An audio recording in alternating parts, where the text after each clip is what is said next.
This episode is sponsored by Echo. Hear clearly, care confidently. Learn more at echohealth.com. That's EKO health.com. And use code JSP for $50 off any stethoscope.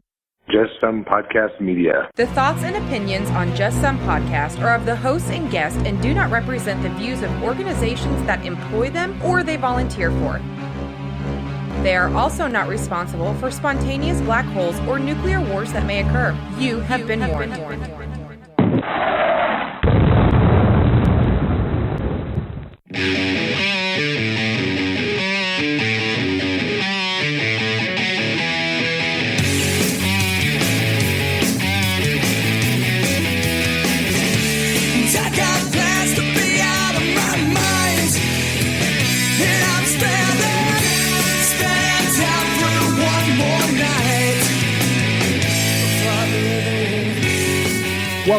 Welcome, everybody, to another fun-filled and exciting episode of Just Some Podcast. This is Tom. Hey, this is Ben. Tom, how's it going, man?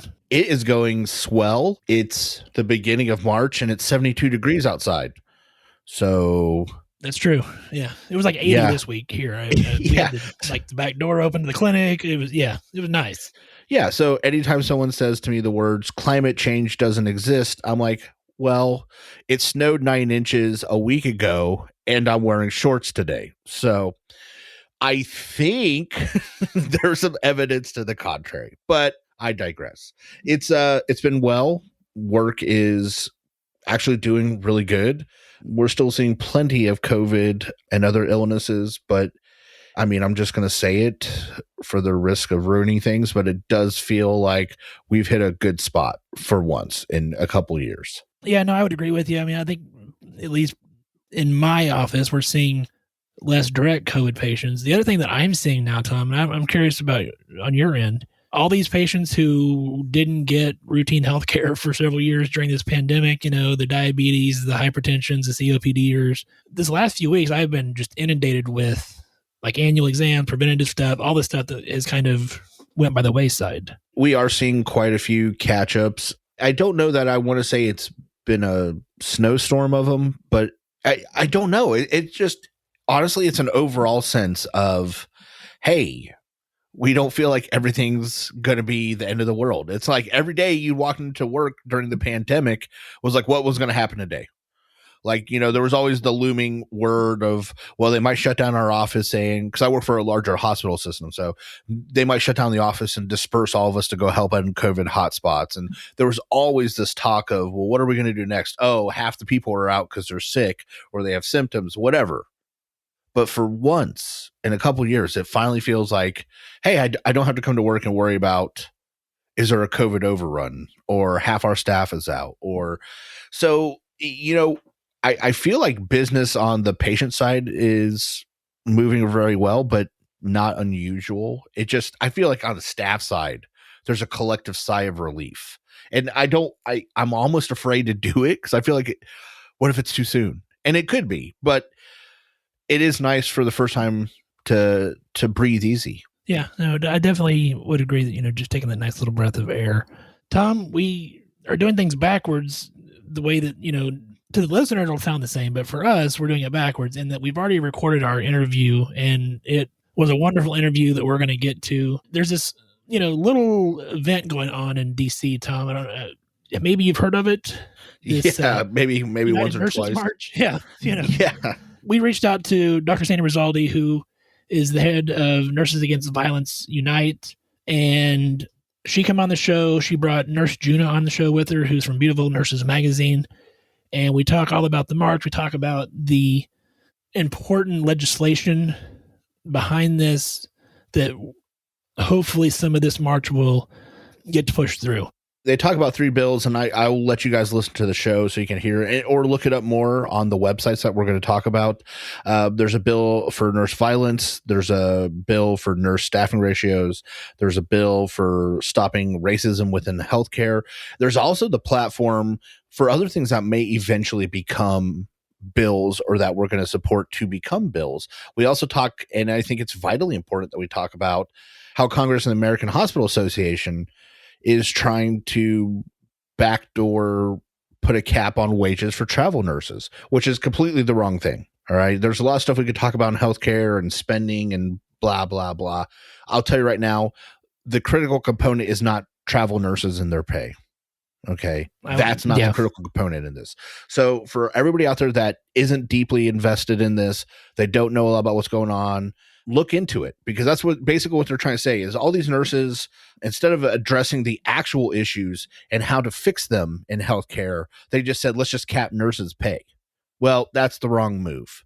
And so hopefully that's also something that's going to be addressed more thoroughly in the future, and hopefully we can stop from happening now. So it was a fun episode, but I feel that both Dr. Sandy and Nurse Junia made some really good points, and they have a really good movement going, and I hope everybody listening to this gives them their support. I think it's great that the nursing profession is standing up now as a collective, saying, we have your attention now. You're going to listen to us. Here's what we want to talk about. We need to get this fixed. And so I thoroughly hope that we're able to move mountains with this march. It's the United Nurses March. We'll talk a whole lot more about that in the interview, but I cannot say enough great things about what I hope comes from this event. I think it's time to do your favorite thing in the world, Ben. Well, that would be our social media shout out, Tom. So you can find us on Facebook, Instagram. Is that what it is? It is. Oh, okay. Just checking. You can find us on Facebook, Instagram, Twitter, and YouTube, all at Just Some Podcast. Our website, www.justsomepodcast.com. Our email, jsp@justsomepodcast.com. Don't forget to check out all our other shows we have under the Just Some Podcast media umbrella. We got David Metzger over there on Nurse Papa. Also, an author, by the way. His book's out. You can pick that up. We got Pollyanna Amazing with Buried Pleasures. And then you got these other guys, these nobodies that are on We'll Continue to Monitor that, I heard they're jerks. Real jerks. Yeah, that's what I hear too. But I heard that one of them's beautiful. That's what you're going to find out later. Secret side note, one of them's beautiful. Spoiler alert. Tom, if they want to help out the show, what else could they do? Well, the first thing they could do is they could go to the Just Some Podcast website. They could scroll down to just about the bottom of the page. They might even find an Amazon affiliate link. If they click on that before they do any searching, shopping, put anything in their cart, anything after that will help out the show. It doesn't cost them a thing. We would really appreciate it. Also, I want to take a moment, and I get to talk to some people that listen to the shows frequently, and sometimes they have great things to say, sometimes they don't. But a nurse practitioner by the first name of Carrie has done a lot of talking to me and about the show, and just made a big deal about wanting to hear her name on the show and a shout out. So Carrie, here it is. And don't do any of those bad things that you're not supposed to be doing. So there you go. That's what the shout out this week is for, Ben. I like it. I like maybe we need to make that a regular event on JSP. Just a shout out. Who's the episode shout out this week, Tom? Oh, I got a couple lined up. Yeah, but this week is Carrie. Stephen in Walla Walla, Washington. Hey, see what you did. Stop that. Yeah. Well, Carrie will know what she did and why she should never do it again. But the point is maybe we could do that. There are several people that need shout outs, and I just decided this week. We've done it before, Ben. We've done shout outs, and it's always nice when listeners take the time and effort to contact us or talk to us about the show. So I find it's only fair for me to give them a little shout out when they do so. So there it is. I think that's wonderful. And Carrie, I don't know what you did, but don't do it again. Oh, she knows what she did. And it was terrible. It was a terrible thing. On, I guess, that note, we're going to throw it to the interview. Enjoy the interview. UnitedNursesMarch.com. We have a couple of great special guests with us tonight. We have Dr. Sandy Risoldi and we have Nurse Junia, and they are from the United Nurses March. Ladies, how are you doing this evening?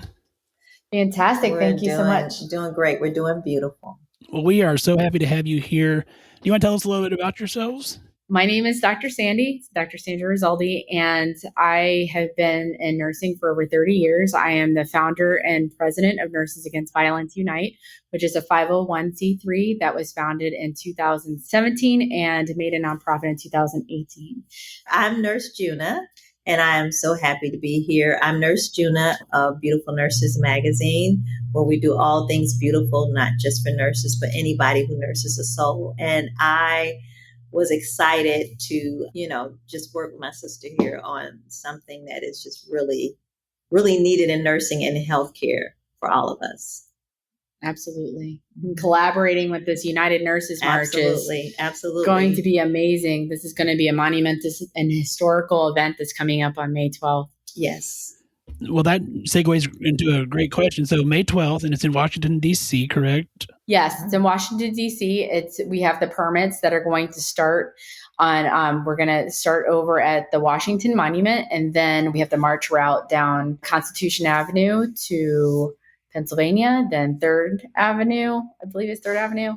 It's 3rd, and then down back again towards the Washington Monument on Independence. So we have the route, we have the place of the party, and it's all solidified, and we're just working on the details now.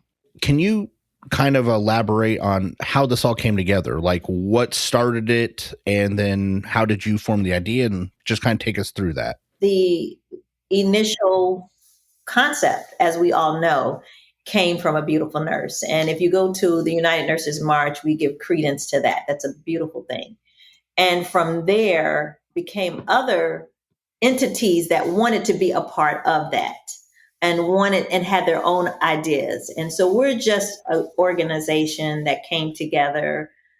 I started the United Nurses March piece as far as that's concerned. And then I was like, okay, I just wanted us all to come together and unify.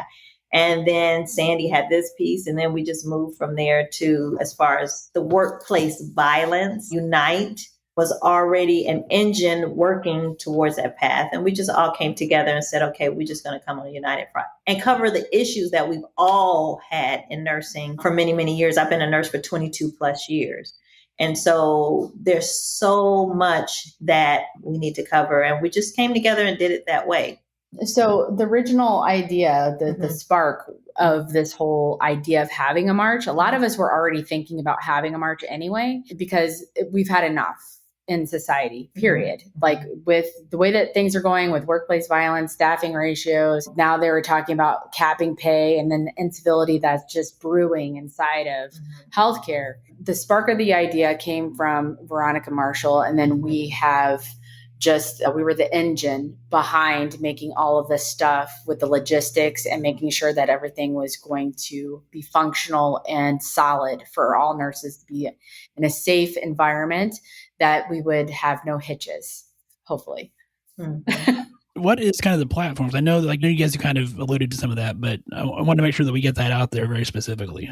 We have the Workplace Violence Act. It covers workplace violence in regards to toughening up OSHA, making it more penalties towards facilities, and more protections for the employees that are reporting these workplace violence incidences.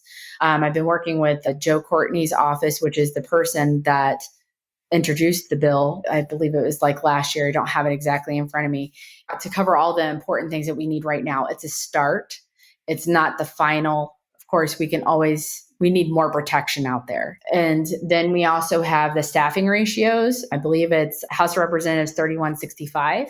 And that one is addressing tougher penalties where they have to actually explain why their staffing ratios are that level, right? Where workplace violence bill does not address that, but it has reached the Senate, right? So it's already passed the House of Representatives and it's reached the Senate. Now we have to do that final push for the vote for Senate. And then it goes to the president to be signed. So we're so close with the workplace violence bill, we just need to push it, right? And then the bills that were introduced just last year was the staffing ratios one, and also the anti-racism bill that is talking about protections, as the Public Health Act, to make sure that there's violence prevention with not only the police force, but also more protections inside of healthcare facilities for people of a different nationality or race. And also pay caps. What would be the implications that would happen if pay caps were introduced, and this should be a bill that was introduced? So what would happen if pay caps completely just started?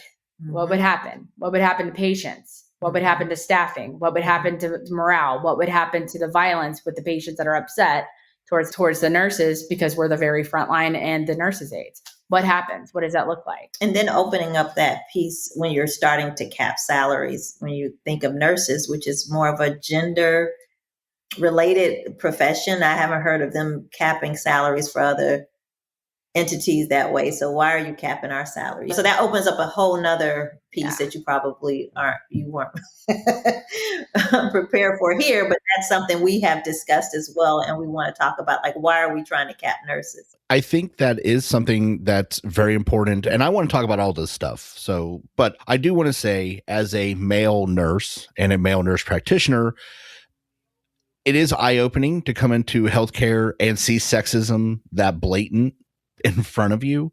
And I know Ben and I have talked about it before in other episodes, but I couldn't tell you how many times when me and a female physician would walk into a room, they would look at me and start talking as if I was the doctor. And I don't know how many times I stood behind them making the no, not me symbol, like pointing over. And I don't want to say it was always like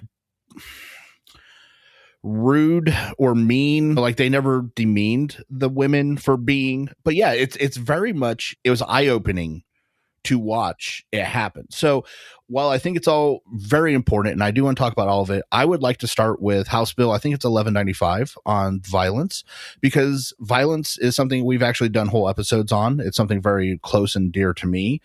And one of the things I think is really great about this House bill that's been pushed through is we have talked about the micro level, like things you watch for some patients' behaviors, but to truly make shifting changes, these macro issues that you guys are addressing in this House Bill 1195, such as making OSHA make people responsible, is brilliant.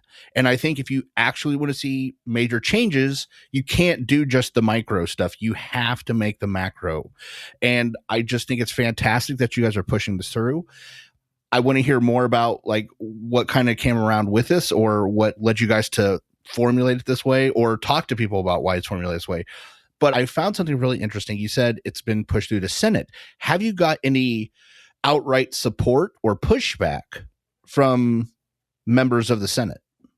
Like, has any senators come out and said, we totally support this? Or has there anybody that's famously said, I won't vote for it? Is there any pushback? It looked like it was not unanimous. So it's not completely at the Senate. It's going to the Senate. And while we're actually in Washington, they're going to be working on these bills. So to try to get these representatives to come out, and we're trying to get them to talk to the public, when we're at the march itself, and to march with us and to talk to us a little bit more about these bills. So now so basically we need to thank the House of Representatives for getting it passed, and then getting it through, and just say, okay, so guys, now this is, you see all of us here. This is all of us supporting. And then have the capacity where we're looking into something where we can have also intricate details where we can hopefully do a mass email all at once when we're there. The whole thing would be like, thank you so much for doing this. And it would be like, I don't know, we'll say 100,000 emails all at one time. I mean, that's pretty massive, right? For support for the bill to pass. It'll probably be more than that, right? So it's very important. So the workplace violence thing for me was when I started all of this whole thing with Nurses Against Violence. Like, this has been kind of something that I've been very passionate about, because what happens on the floor, people, when we went into nursing, it was because either a situation that happened in our own personal lives or something that we wanted to change. Some people went in just for the paycheck, which I'm going to take those people away. And we're just going to talk about the people that have a passion. So when we go and we talk about workplace violence, well, how does that affect everything, and not only our work lives, but also on our personal lives? So at home, you have historically domestic violence, we'll just say in the household, hopefully not, but people would want to go to work to get away from all of that. Primarily, we have single family homes, which you have one parent providing for all the children, possibly not any support. So we have many factors where these people are going to work to lose themselves in the service of others, per Maya Angelou. So it's very important that we understand, well, we're in this field because we want to give back and find answers. And that's why a lot of us have continued our education to make that change. So when we look at it, Domestic violence and workplace violence are literally almost the same thing, just with a different face, right? Just with a different name is what I'm talking about. And when we learn, like a lot of the things when we talk about moral injury, we talk about, and I know I'm going a little bit more and beyond, and I apologize. When we talk about moral injury, it is literally learned helplessness. Mm-hmm. And that is what employers and has pushed us, even with the example of not having face masks and using that funding towards raises and all of these like little tiny things that people are like dismissed, like violence is a part of the job, that nothing's going to change anyway. Why report? I mean, this historically, when I was doing my research for my project, which is preventing patient on nurse violence through education, that was my doctoral project,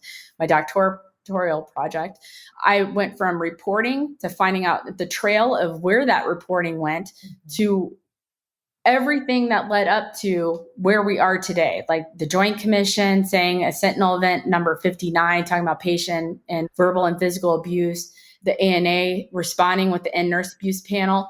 I was on that. I was very honored and telling them and showing them all of the details that I have found, and then them not even addressing any of that. Mm-hmm. So pretty much feeling ignored. I was very much excited to start Nurses Against Violence because I felt that the bedside nurse and those that work with patients at the bedside needed to have a voice, needed to have somebody that's going to open up from all of the things that we see on the floor, even the male nurses that are used and abused by nurses because they have the strength, right?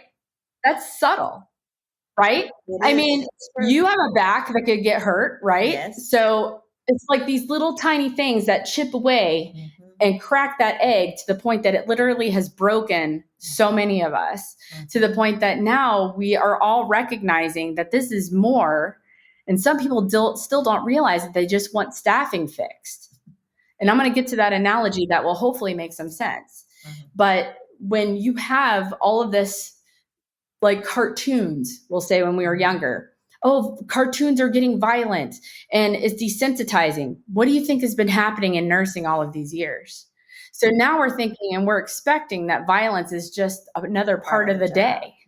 Yeah, it's a part of the job. So therefore you expect more and you want a pay raise. Well, I'm sorry, but if you get a pay raise and you're accepting the poor conditions and saying, I just wanted a pay raise for these bad conditions, where are we going to put our hands up and say, you know what, I'm done. And now we have nurses leaving the bedside in droves and going to get paid what they're worth. But that comes with a price, a pretty big price. And I'll let Nurse Junia, I'll let my friend here talk about that. But we have this thing with the staffing. And I'm going to give you an analogy, okay? And hopefully people will understand. So you have, and I'm going to put it as in money, okay? And then I'm going to shift it. You have the rich man that's cultivated, or woman, we'll say woman, a rich woman that has cultivated and loved her money, grown her money, taken care of her money. You know exactly where I'm going with this one. You have the person that won the lottery and has all this money and just goes out and blows it on Lamborghinis and just blows all of the money. Who cares, right? I'm rich, and then finds himself broke. Now, let's put in staffing laws, shall we? This person has loved and cared for their staff and loved them. We have, on the other hand, we have this person that was forced to get laws passed, and they're not so happy because now they're feeling like I'm wasting my money and all this other stuff, right? Whatever goes in hand with this dysfunction. Do you think that they're going to really keep their staff? It's the culture. There certainly is a culture, especially when like the American Hospital Association is the one that has pushed to have travel nurses pay capped. I mean, I see exactly where you're going with this analogy. And I do think that there has to be protections put into place, especially for staffing ratios in hospitals. And I do think the nurse violence issue can mix well with the staffing and ratio bill. And I think that I think all the bills that we're going to talk about tonight be passed, but it's easy to band them together because it's about protecting people. If you think about all of them are about protecting people. So I think it is easy to band them together. And I can see how the lattice work builds between each bill. I hope that more people learn about this. And that's why we're doing the show. We try and do educational for not just nurse practitioners, but anybody in healthcare. And we actually have a lot of non-healthcare listeners. So I think it's important that for everyone listening to this tonight understands how pervasive this topic, all these topics are in healthcare. And how COVID exposed that to a greater level. Yeah. For all the things we were just, the many jobs that I've been fired from because I stood up. For the many times I've been like, like this is crazy. But what we did not know, and that's why I created an organization that's going to be owned by that is owned by nurses for nurses. Be on the lookout for that. She's on the team, but we don't know the business as nurses. We don't know the business of healthcare a lot of times, and so we don't sit at those tables. And so for me, I knew that, but I had so many nurses meant well, Junia, go to work, go to this job, go to the next. And when I became a manager in those leadership roles, I realized it is the business of all of this. So I'm a manager, I'm going to be short staffed, or things aren't going to come together for my team. And I know that, but pigeonhole, or I can't really say anything about it. And I go back out and I give all these niceties and a pizza party and this and that. And I know could care really not too much about. They don't, it's business. And I don't want to say nobody didn't care. It's the business of it all. And once I realized that, I said, okay, something has to be done. But I didn't have the sisterhood and brotherhood or those of us who were kind of advocating for that. I don't think it wasn't any way to kind of bring us all together. That's what COVID did. And so at that point, it kind of, wow, they are important. We can make these provisions for them because we can. And so now that COVID is kind of resolving and we have that window of opportunity where we have to act because it will go back to business as usual. Oh, absolutely. And so that's why these acts, and I appreciate you guys, and I know Dr. Sandy does too, that you have these platforms where we can really make a change and make a difference. And educate, because a lot of people don't understand, and we have nursing students. So I have the floor, I've been on the floor, and I'm also an educator. And we have students that have scenario-based education that are hitting the floor and they're burnt out. We have nurses that have seen thousands of people die that have held their hands. I mean, this is affecting something that's not even been talked about in nursing school. Because it's teaching the test for the most part for the NCLEX. I always say the NCLEX. So yeah, don't laugh at me. It's just to say. So, teaching to the test, which some schools are quality and some schools just teach to the test because the nursing students just want to get through and they're just so done because a lot of the incivility that you have the burnt out nurse going into education because they think it's an easy job. It is hell. Being an educator is hell. Okay. And then you have people that are, that just, they want you to give them an A. And listen, we all scratch through to try to get through the basic nursing school program. Okay. You can make all the A's you want later on, but that is a very intense program. But historically, you have this thing where you have a maternity nurse. And this is a huge problem that we're seeing. You have a maternity nurse or you have a nurse of a different specialty teaching the whole program. Or you have them because you don't have enough educators because nobody wants to do the job. That you have to fill in the blanks and you have somebody making a whole new curriculum. Do you think with the frameworks that's very bare bones then that I've received in Florida? And what do you do when you have this bare bones curriculum? You're going to focus more on your specialty. Exactly. You're not going to talk about severe mental illness. You're not going to talk about addiction. You're not going to talk about the severe trauma that people are facing. The reach for all of this dysfunction within the world of nursing and healthcare, this has to happen so that the generations and the ones that come behind us and the ones that are coming new into the field are able to be great leaders and to have the autonomy to be safe, to be protected, to speak to these things and not think, oh, okay, maybe it is me. Because I know in nursing, a lot of times I felt like it was me, but there was a spirit always raging in me, Junia, it's not you. And COVID was a horrific thing. I worked COVID the last 2 years. It was horrific. But the beauty and the blessing in that is that we were able to talk about some topics and some new things came about that for change in our profession. And so talking about coping mechanisms, talking about the things that nurses need to succeed on the reality of nursing, that's what's really happening out on the floor to talk about. And when they're prepared, they go out to the floors, they know how to handle difficult nurses. They know how to deal with difficult, patients. But what they don't know how to work with is the incivility that they're receiving from their administrators and how to report. Yeah, I do think one positive thing that came out of COVID and Nurse Junia kind of alluded to it earlier. I think if we take like the Wizard of Oz analogy, healthcare has kind of been this, it's the Wizard of Oz. And now for the first time post-pandemic, the public is going to get to see the man behind the curtain. And they're going to see all the dirty details and everything that goes on in healthcare that I think, honestly, if the general public knew most of the shit that nurses put up with, they would be amazed that we stay in those professions. If you do talk to somebody who's a carpenter and you said, do you expect to get hit while you're at work? They're going to tell you no. Mm-hmm. But like you said, in nurses, it's part of the job. It's part of the job. With a carpenter, if you said, well, we expect you to build 4 houses at one time, they would look at you like you were crazy. But staffing ratios, things of that nature with nurses, it's just always been part of the job. And that comes to the health of nurses and it all comes under, that staffing piece where the health of us, for me, sometimes when I would walk onto the floor in my car, I'm like, I'm already anxious. I don't know what I'm getting ready to get. And it took me a while to kind of realize, why am I not wanting to go to work today? Why am I would just get anxiety. Because I don't know, I know we're short. I don't know if we're going to have an appropriate nurse-patient ratio. You know what I'm saying? And not only that, you add on to, you don't have an aide. Okay, we don't have an aide. Okay, you don't have this, you don't have that. And then you've got this person around with a clipboard walking around, the beautiful charge nurse.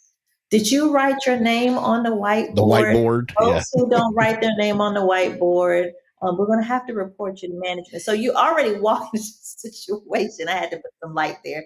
You're already walking into a situation of the unknown.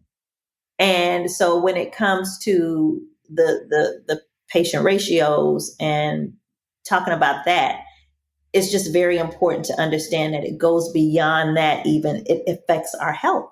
Mm-hmm. And it becomes a situation where you have more nurses leaving the bedside, as we're talking about now. So that nursing staff patient ratio standard that we're wanting to take action against is highly, highly important. And that's going to be Act HR 3165, I believe it is, that we're pushing for that, because it's a whole embodiment of things. But just for me, I'm very concerned about nurses and their health. Mm-hmm. And we all have known somebody that we've lost along the way to cancer and to all these other things. And we're starting to realize it came as a result of the job. Yeah, because the epigenetics of the person's, because your cells, you can actually bring about some of these illnesses that we are, getting. Like you can, so with epigenetics, I'm sure you guys know what this is. It's like your body has its own safe, right? Everybody's born with a set of genetics, right? Of course, right? So, but everybody has a different combination. Mm-hmm. So I have a different combination, you have a different, and then it's just the right things. It could be like, we'll say more smoking than drinking, and then no drugs, and then just how that combination lies.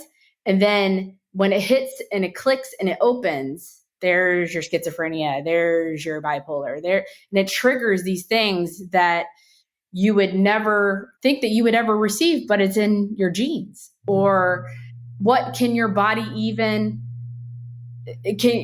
stressors bring on serious problems. And then we have nurses committing suicide, not having an outlet to talk to anybody. And that's where Nurses Against Violence has historically came in, to help nurses to be able to talk about the problems that they face. And so that, going back to the nurse-patient ratio, to stay on topic, and that all is the topic, part of the topic, the discussion. But that is why that's so very important. You know what I'm saying? Because it goes beyond, people say, oh, we'll try to get you some help tonight. You know what I'm saying? It's more than just that. Mm-hmm. It's the health of us. Tom, that 3M Littman Core digital stethoscope. I don't know how you're not hearing things from across the room with that thing. Ben. See, I would have heard you the first time if I'd been wearing my 3M Littman Core digital stethoscope, but I don't have it on right now. But I do feel like I can hear things across the room. Almost. But let's be realistic, Ben. It is a game-changing piece of equipment. I use it every day. I've talked about it so much that people have gone to the website and bought it using the JSP code. And I really encourage everybody listening to it today, give it a listen. Find somebody that has one. I guarantee you it'll blow your mind and your ears, and you'll want one after you listen. Yeah, 40-time amplification, noise cancellation, wireless auscultation via the Bluetooth app. It truly, truly is an amazing piece of equipment. And anybody that's in healthcare knows you use your stethoscope very, very frequently. This is an amazing stethoscope. I would even go as far as saying this would be the official stethoscope of JSP. I mean, let's just make it official. It's now the official stethoscope. If you want to find out more, that's ecohealth.com, ekohealth.com. Use code JSP. You get $50 off your stethoscope, and it lets them know that we sent you. Tom, I'm going to tell you, I've started using the CBD oil from CBD Stat, and I mainly use it on nights that I can't sleep. I battle insomnia, and I truly feel like I get much more restful sleep when I use this. Ben, I've used several of the CBD Stat products. I have not used the drops for sleeping yet, though I trust you when you say that you're getting a lot better sleep, because all the products I have tried so far have worked amazing. I've used the warming salve, I've used the calming cream, and I've used the muscle roll-on, and all have worked for me every time. And it really has done a lot. And again, these are products I've actually used, and they work well. And this is a high-quality, THC-free CBD oil. It is produced right here in the United States. And CBD Stat, they love their healthcare workers, Tom. So what they have is a permanent, I'm going to say that again, permanent 40% discount for all healthcare workers at cbdstat.care/healthcare. And you fill out that information form and you get 40% off your order. The other thing that they have done, because they are just amazing people over at CBD Stat, if you're not in healthcare, because we know we have a lot of non-healthcare listeners, and you want to try these wonderful products, go to cbdstat.care. When you order, put JSP20 in your coupon code. They're giving you 20% off just because you listen to this show. How amazing is that? Guys, it's a great deal. They're great products. They're made by good people right here in the United States. I can't stress it enough. It's something I've actually used. And let me just tell you, it works for me. I can't suggest it enough. That's cbdstat.healthcare if you're a healthcare worker. If you're not a healthcare worker, it's cbdstat.care. Use code JSP20 for 20% off. I really have thought about how many cases or what is the plan to treat all these nurses, and not just nurses, respiratory therapists, x-ray techs, aides, everybody that's going to have PTSD, that's going to have anxiety, crippling depression after taking care of patients in this manner. And again, that's one of the things, and I know we're getting close to the end, so I'll try and wrap this up, but I think it's important for people that aren't in healthcare to also hear what we're talking about, because a lot of the times the people at the top they're not medical professionals. Right. You know, they're CEOs with an MBA, and they're looking at numbers and they're not looking at people. Yeah, they're looking at the business. And so I think it's vitally important for all these topics. And I hope that anybody listening to this can get a hold of the representative and say, hey, there's 3 very important bills.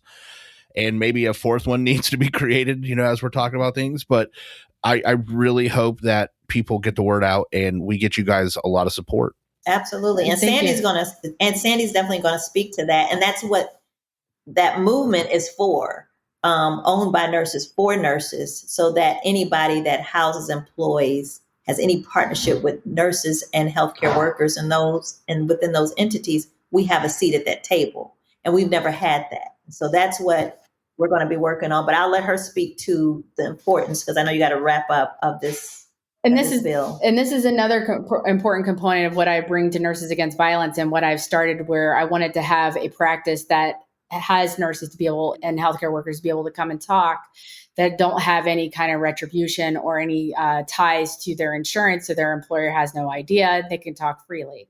As far as the bill 3165, if you go on UnitedNursesMarch.com, you could see more details about the staffing bill, which is really cool, because some of it has to do about taking adverse actions against a nurse based on the nurse's reasonable refusal to accept an assignment, discriminate against individuals for good faith complaints relating to the care, services, or conditions of the hospital or related facilities, basically making civil monetary penalties to the facilities for not adhering to somebody's education background, that they're not safe. You remember the med surg nurses taking on 10 vents during COVID? That is a huge problem. And that is only a portion of the issues that we see. And it does tie into violence, along with the other component with the we also have the other component for the anti-racism and stuff like that. We could talk at another time, which we can go into more length. But so it's basically that other bill for staffing is holding them accountable for the issues that they're creating, which is also has to do with the violence component to it. Yes. And all of that, actually, when you mentioned the anti-racism piece, if you look at Nurses Against Violence and what they embody, it all falls underneath that, and as a Black nurse in this profession, I can attest to you that it's almost like what you said with the doctor. I'm in there doing all that. Can you get my nurse?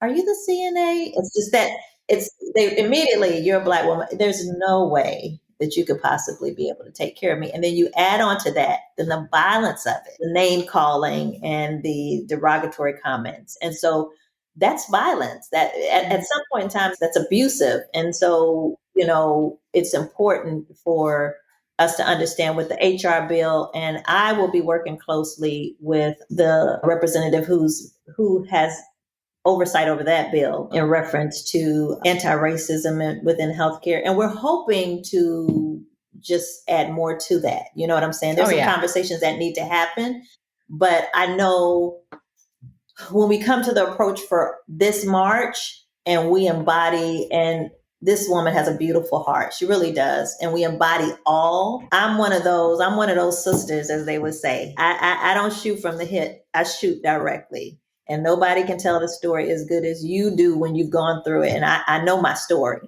and I know who I am. And so we work as a strong team to say, as nurses, for all nurses, what is your issue?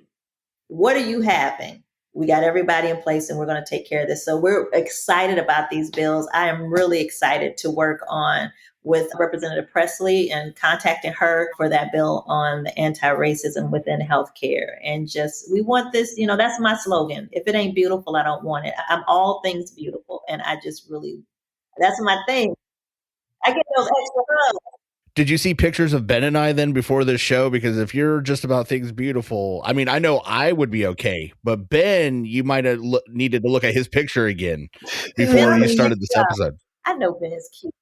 It's so important that we also understand the fact that even though that we're in the nurse practitioner role, whatever happens on the floor affects us. Yes, as nurse practitioners. So we can't ignore, and I know doctors are probably listening to this and in PAs, and we have to understand what happens on the floor trickles out to even the public. Yes.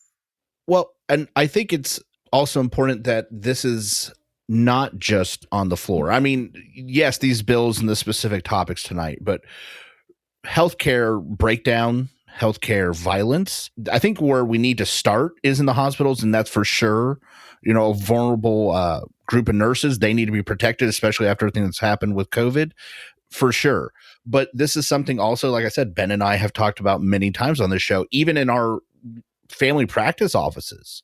We deal with verbal abuse, physical intimidation, stuff like that. So I think the most important and the ground zero where we need to start is in hospitals. And I think once society and culture starts going, hey, they're not taking it anymore.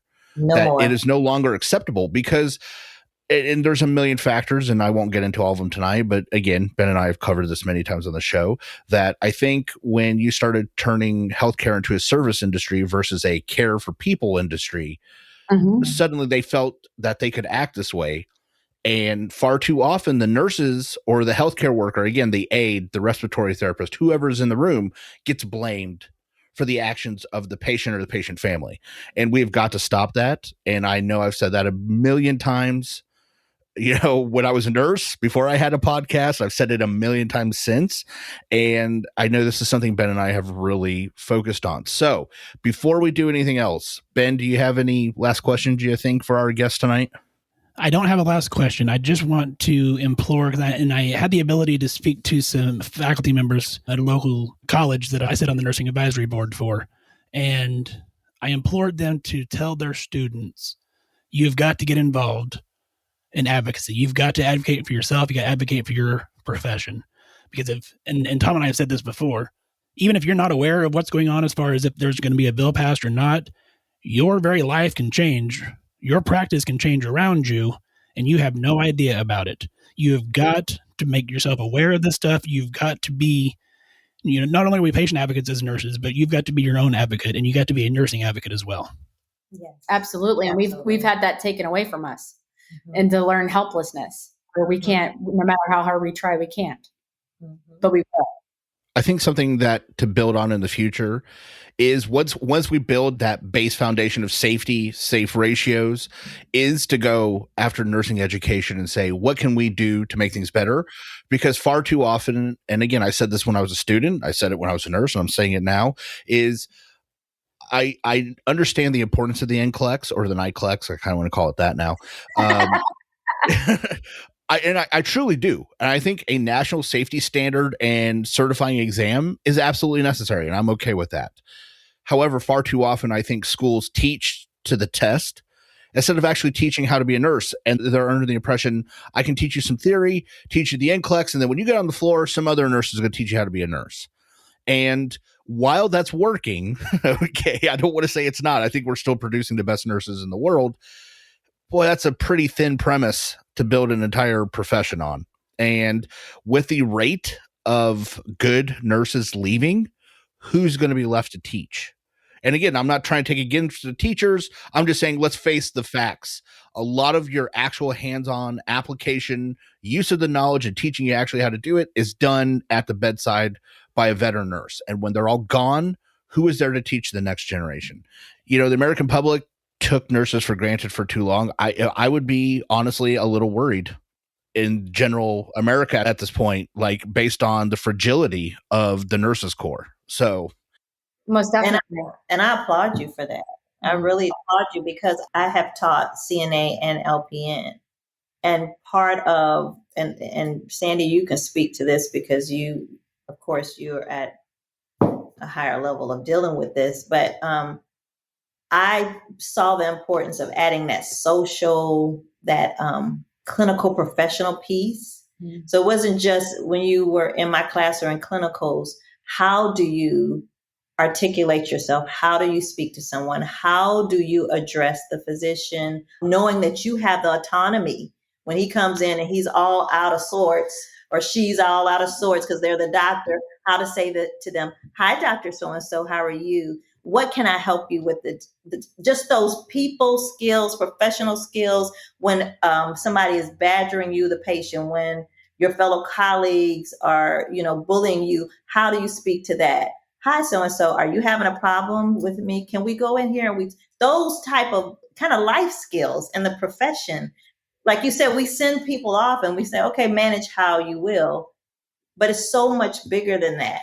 And because of the pandemic, we're seeing how all of that is just unraveling, how it unraveled. So with my doctoral project, I created the first violence prevention program for nurses and healthcare workers. And I have it trademarked and copywritten. And I talk about it a lot with a lot of my webinars about how we can prevent violence in healthcare. And a lot of that has to do with the social piece. Yes. It has to talk about, like, how can we, if we see somebody that having the mindset that if somebody comes in and we know that Mr. Smith is seeking, we're not going to prevent that person from, they're not going to stop their addiction in 3 days or whatever time frame they're going to be there. So we are not their judge and jury, right? We are there to take care of the patient and getting out of that mindset. And that's hard when you're taught from teachers telling you, oh, well, Mr. Smith is a seeker and so forth. Take the judgment out, just take care of the patient and have their appropriate assessment criteria in order to be able to take care of that patient and not just at an upper level. Absolutely. Just Absolutely. saying. We don't want to let all the goodies out the bag, but there's some great training tools. Well, she already has some in place, but we got some great training tools. To help nurses. And the ones that I created, I based them off of my career of how, and it's worked for me. Like when the nurse, and I share with Sandy, for the nurse that I feel may be having issues with my race or something like that, I've built beautiful friendships just by saying, hey, nurse sister, those are my favorite. And I mean it. Let's go in here and talk. Let's talk about some things. And we start to unravel together. Now imagine that happening on a greater scale. And I'm using it off of what I tangibly know has worked for me numerous of times to just change that small area where I'm at. Can you imagine?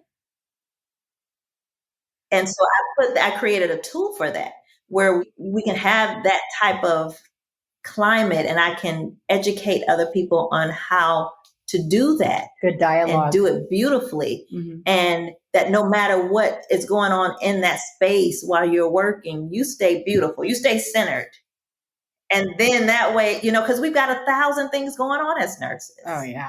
But a lot of people just don't know how, you know what I'm saying? And that's just my passion. We have the cell phone population that's now in nursing school. Well, Nurse Junia, I just don't know how to do anything but be beautiful. So I'm going to work on it, but. Oh, Tom. Look at you being beautiful. I mean, ma'am, I just am. I don't know what else to do. I mean, it's hard being this level. I don't know. I don't know how to teach it, really, honestly. It's just a gift. I just use it.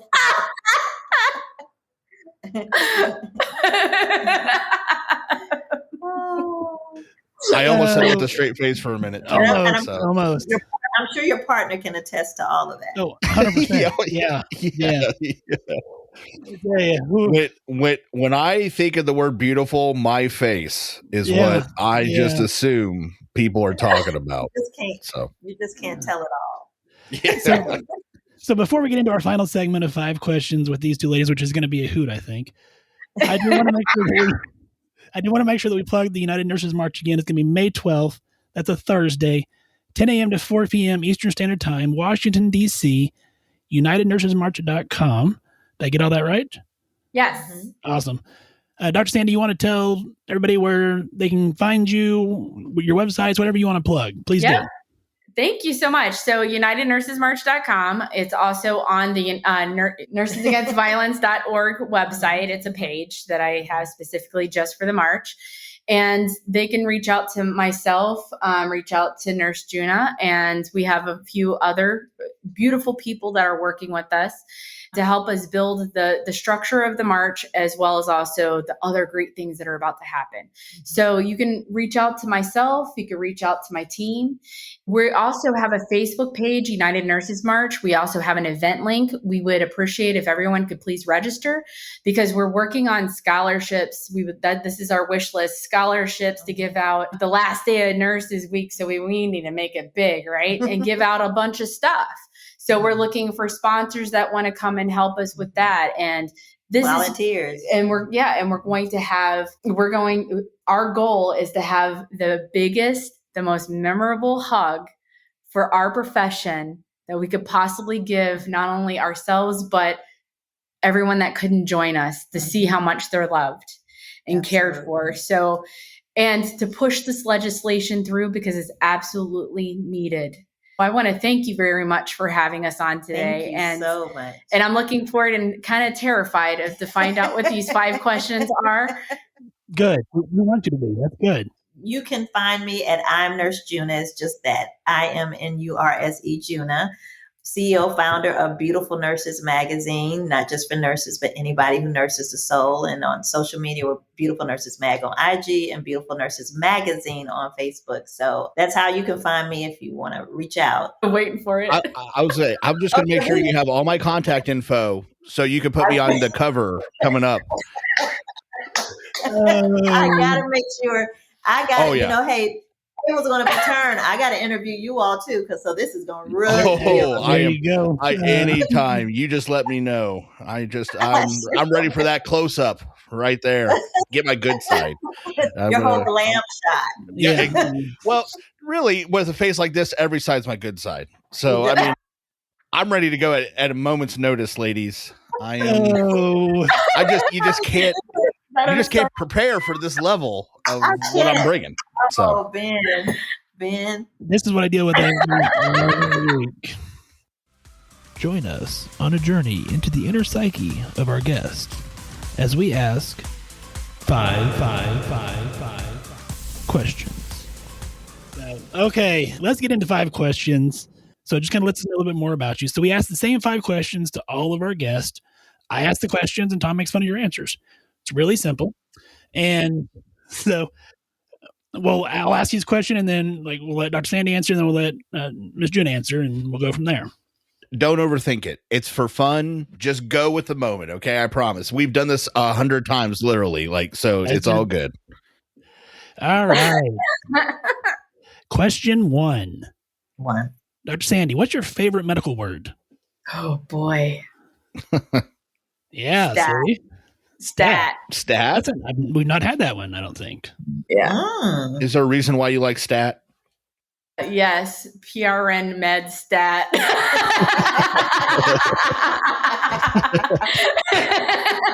You know what I'm talking about. Yeah. Yeah. Make fun of that, Tom. Yeah. No. It does a good enough job itself. So no.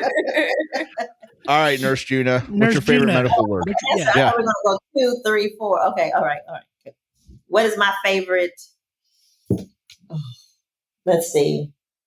Oh man, you all got me. I don't know. I look forward to these people coming around. Pulmonologists. I don't know. They just pulmonologists. I like it. So, hold on. So I'll be real honest. We have never had pulmonologists as an answer either. Okay, so Nurse Junia, how exactly did you come up with pulmonologist as your favorite? I've said it the last 2 years. Where's the pulmonologist?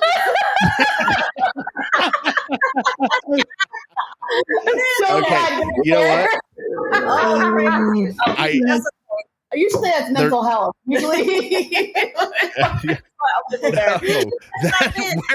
Where is the pulmonologist? You know what? No, that's both these answers that get a flying pass. There's no. That was a great answer. Yeah, I like that. Dr. Sandy, question 2. If you could do any job in the world other than what you currently do, what would it be? Construction.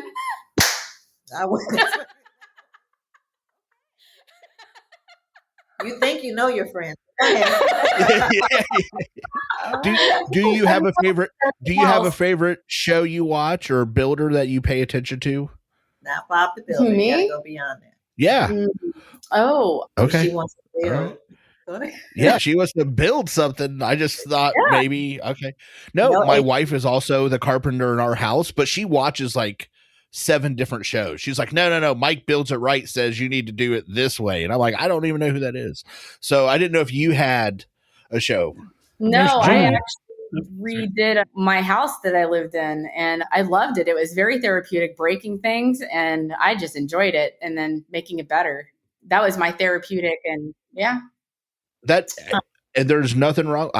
Okay. Nursing. I'm not even gonna lie. I love nursing. That's why I've done everything. But if I had, that would be, I would say, my side thing that I would love to just be able to get a fixer upper and just therapeutically sledgehammer everything. Well, I would say it's hard to commit violence against a person holding a nail gun and a sledgehammer. So that makes a lot of sense now that I think about it. So violence that. Yeah. There you go. So Nurse Junia, if you could do any job in the world other than what you currently do, what would it be? I would just literally, I'm stuck between two. I love music and I love law, healthcare law. Yeah. I always love the legal side of things. Mm-hmm. I was planning to go to law do you think school. you would go be a lawyer? Yeah. You want to be a lawyer?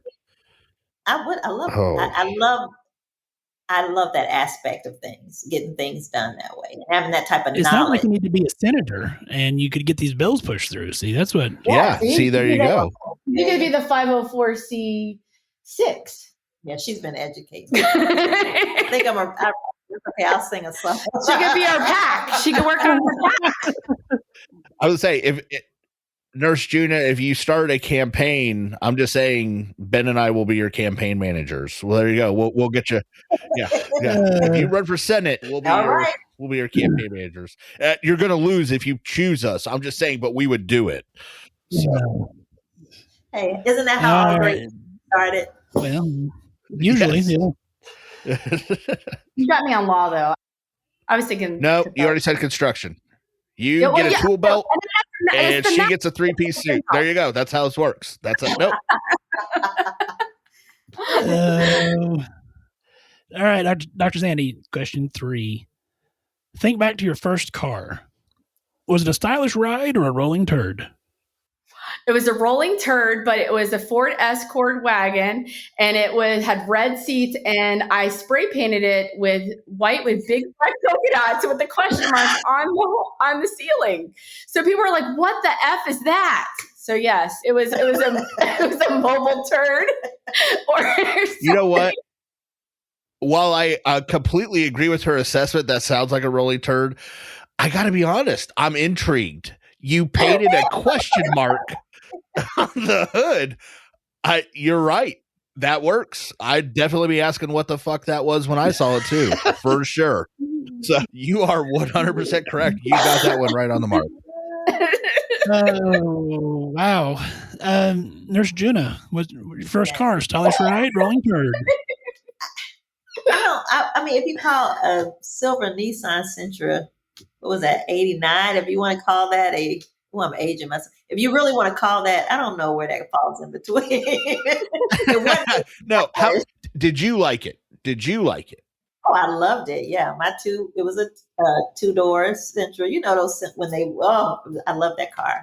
Stick shift. See, I'm going to say you were going with it was a stylish ride. Yeah, I think so. I didn't know. I think we got to. Mine was stylish. Ma'am, let's be real clear, okay? Yours may have been, and I'm going to use this term loosely, stylish, but any vehicle that has been spray painted falls squarely within turdish land, okay? Now, it was a stylish rolling turd. It was unique. Unique for sure. Yeah, it's definitely unique. Oh, wow. All right, Dr. Sandy, question 4. They're having fun with this. Okay. If your house is on fire, everyone, including your pets, are safe. Other than pictures, what's the one thing you want to get out of your house? My computer. Yeah, you took mine. See? I was really expecting a sledgehammer. Okay. I had to get my favorite claw hammer out of there. So. My toolbox. Yeah, exactly. No, see? A computer is, I like that. Okay, before I want to hear what Miss Junia. It was computer for me because I actually keep it somewhere. I always try to think of the things if a fire occurs, and it's usually no. Actually, I really love that answer because we get off the wall. People will be like, "Oh, my great uncle Ted made me a fake moose head, and I really like it." And I'm like, "Your house is on fire? That's what you're grabbing?" You know, I'm like, I'm grabbing my goddamn cell phone so I can call 911, but everybody else is just nope. So no, I think the computer is actually because we had Yeah, so many people said pictures. We had to outlaw it. Like, you can't even pick pictures anymore because of it. But yeah, because again, I said the same thing. I was like, yeah, pictures mean a lot. I get it. It's sentimental, but I need my phone. Like my phone, my computer. Yeah. So, all right. All right, ladies, we're coming up on the last one. Here we go. It's a thinker. This is the fun one. Oh boy. Question 5. You have $9.18 in your pocket. You're at the convenience store or the gas station. What all do you buy? Is my car on empty? A Monster, probably some pistachios to get me through my shift. And A Monster? Okay, which Monster? oh, it's either going to be the white one or it's going to be the green one. The original? No, the green one. I don't know if it's watermelon. I don't know which one it is. It's apple. I think it's apple. And the other, so pistachios or something like protein type stuff, and then a Monster, and then maybe if I didn't have, maybe I would bring a water. I think you're over your budget. No, I'm not. Right Yeah, I was gonna say I'm with Judah. I was like, Miss Judah. You're right. I would be. So we'll say pistachios and a apple Monster. All right. I was say, so it sounds to me like you don't care about your blood pressure. That's what it sounds like to me. Highly salted pistachio and liquid adrenaline is what I just heard. She said she was going to pick up. All right, Miss Nurse Junia, what are you getting? Mine is really simple. I love water, and I'm going to get those peanut M&Ms. Oh yeah, I'm walking. Oh, I had so much hope. I didn't know what I was expecting, but water and peanut M&Ms. Could you have said a more boring ass answer than put the peanut? Yeah, I was gonna say the only thing you could have said that was more boring if you'd be like, I'm gonna get water with a side of water. Like, I don't know what else you could have said. Wait. I'm gonna press here. So water and peanut M&M. So you're at like $3. You got like $6 left. Yeah, you got $6. If I had to, so I gotta admit, I'm trying to do better. But here we go. Yeah, I'd have to get that Pepsi.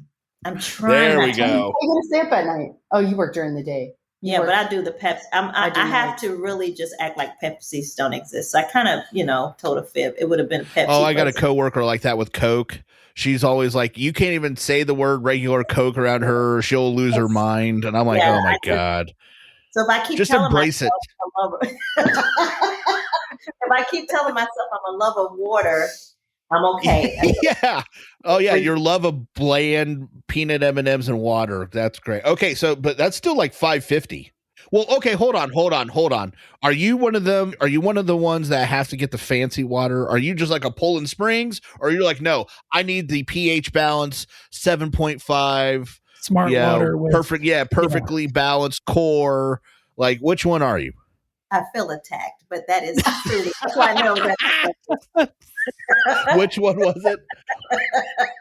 I heard attacked, but I my budget because it is the other water. It's the bougie water. Yeah. Okay. Okay. You want to say the food? I know it's good and healthy for us. My husband says the same darn water that's over there, and But anyway, no, I don't think so. No, he just doesn't. He's country. He's one of them southern ones that did the whole water hose. You know what I'm saying? Oh, yeah. We all did. Oh, I'm sorry. I'm old enough. I remember having to drink out of a hose. So I just thought everybody's mouth on that. Even as a kid, I just thought this is not going to work. Grandma, can I have the bougie? Yeah. Oh yeah. She get they didn't have fancy water. No, they didn't. Grandma get it, but it's just the thought of 5 or 6 cousins on a. I'm okay. Then you think about COVID, and it's like, yeah. Well, that concludes 5 questions. That's gonna also. I know, right? It was fun. We had a good time. It wasn't as bad as I thought it was. I was nervous. No, see, it's nervous. No, never nervous with us. It's also going to wrap up our show. Again, I'm going to throw it out there just because I want to make sure that if you haven't heard it the last 7 times we've talked about it, UnitedNursesMarch.com, go register for it. May 12th. If you're not going to register for it, if you're not going to be able to be there, at least reach out and make sure you're advocating to your senators, House Representative members.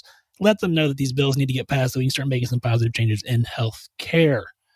Ladies, thank you very much for coming on the show with us tonight. It has been you all. wonderful. Thank you. You're welcome. This has been a lot of fun. Thank you very Our much for pleasure. having us. I'm glad that you guys were here to balance out the beauty of Tom over there. See, there's all this beautiness on all this beautifulness on the screen here. It's been beautiful. It's been It's beautiful. been so beautiful. What can I say? I'm beautiful. I mean, it is what it is. I can't hide it from the world any longer, Ben. You're going to totally get into that. It's awesome. Though I'm going to be honest, every time I say I'm beautiful, people laughing hysterically is starting to make me doubt whether this is as solid an answer as I thought it was. I just exactly. You're 100% on that. Oh, I'm beautiful. I got it. You see, there you go. You guys are beautiful people, so thank you so much. Well, on that beautiful note, make sure you wash your hands, wear your mask. Have a great week. Hey, everybody, stay safe out there. Guys, stay safe. Thank you. Just to pass the time. Lately, I see why I am alone. I caught some road rage and I thought of you. And all the many times you say I should have known.